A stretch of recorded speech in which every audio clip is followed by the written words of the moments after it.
For this week's business segment, we take a look at a growing trend in the country where more households are looking for lifelong companions. As a recent survey shows, nearly 1 out of 3 of them owned a pet last year. As our correspondent Ahn Sung-jin reports, it's changing consumption patterns. She joins me here in the studio to explain about this. Welcome, Sung-jin. Good evening, Jung-min. Evening. So pets and the economy, what's the link there?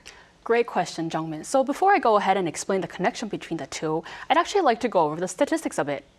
If we look at the number of households in South Korea that own a pet in 2022, there are more than 5.5 million pet-owning households.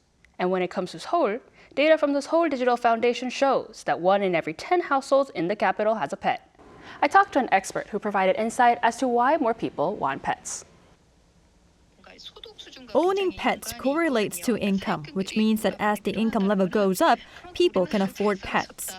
The number of single households increases, and we are entering an aging society, which also increases the likelihood of owning pets. That's why we're seeing the concept of pet humanization, really treating them as a companion. So as more people have pets, more and more businesses are specifically targeting these pet owners to win over new customers.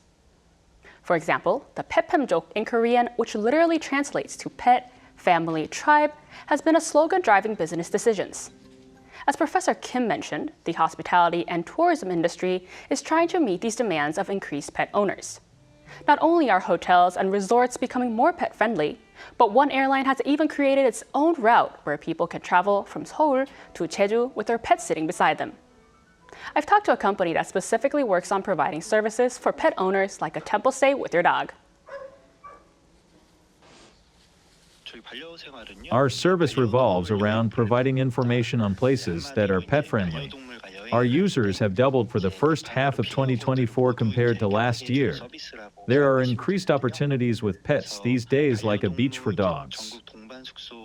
According to the Korea Tourism Organization, the market value for Korea's pet industry was $3.4 billion last year, and it is predicted to increase to up to $4.4 billion by 2027.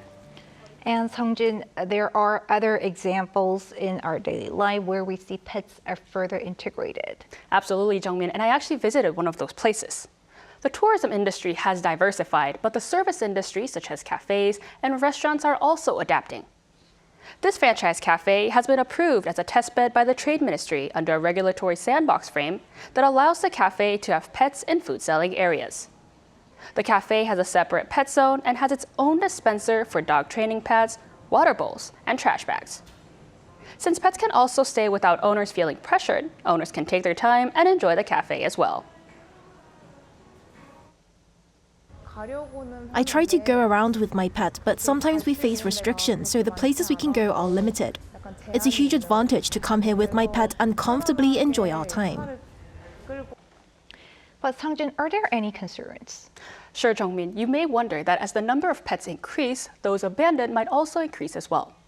However, Professor Kim pointed out that as the price of adopting pets increases, the likelihood of abandoning them drops. Compared to 2022, the cost of adopting a pet increased by 1/5 last year. Instead, she brought up a different concern. I think we need to improve the balance between a properly strict regulation and the opportunity for business expansion. Pets are under the Animal Protection Act, which prevents animal abuse. However, this limits the scope of business expansion that could inherently benefit them. Finally, where do you think the country's pet industry is heading? So apart from more businesses opening up to pets, I think that pet owners will be now investing into more premium and high-quality products for their companions. All right, thanks for filling us in, Sung-jin. My pleasure as always.